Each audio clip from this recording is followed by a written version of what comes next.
आणि आता डोंबिवलीमध्ये लव्ह जिहाद प्रकरण होता होता राहिलंय। तरुणीच्या सतर्कतेनं आरोपी गजाआड झालेत।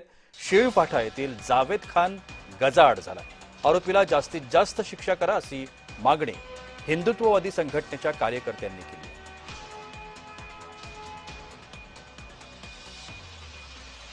शिळपाठा इथल्या जावेद खान नावाच्या तरुणाला गजाआड करण्यात आला। तरुणीच्या सतर्कतेमुळे हे लव्ह जिहाद प्रकरण होता होता राहिलं।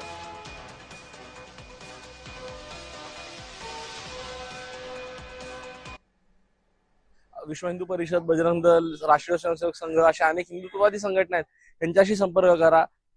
ह्या माध्यमातून तुम्हाला मदत नक्की मिळेलच। आपल्याला 112 हा नंबर तर सदैव सगळ्यांना उपलब्ध आहे, त्याच्यावरती तुम्ही फोन करू शकता। पण जागृत राहणं, आपल्या धर्माप्रती जागृत राहणं आणि कुठल्याही अशा छलाव्याला न फसणं।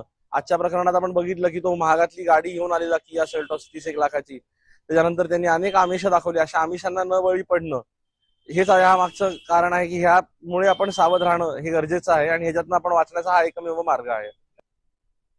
2 ते 4 दिवसापासून मेसेज करत होता आणि भेटायला बोलत होता। मग तू अशा प्रकारे आहे, चांगली आहे।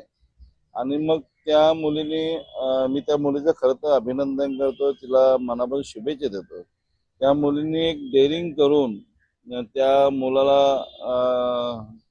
भेटण्यासाठी टायमिंग दिला आणि डोंबिवली येथे असलेल्या शिवमंदिर रोडवर त्या लोक भेटल्यानंतर त्याला पोलिसांच्या हवाली करण्यात आला। खरं तर त्या मुलींचं मनापासून मी अभिनंदन करतो।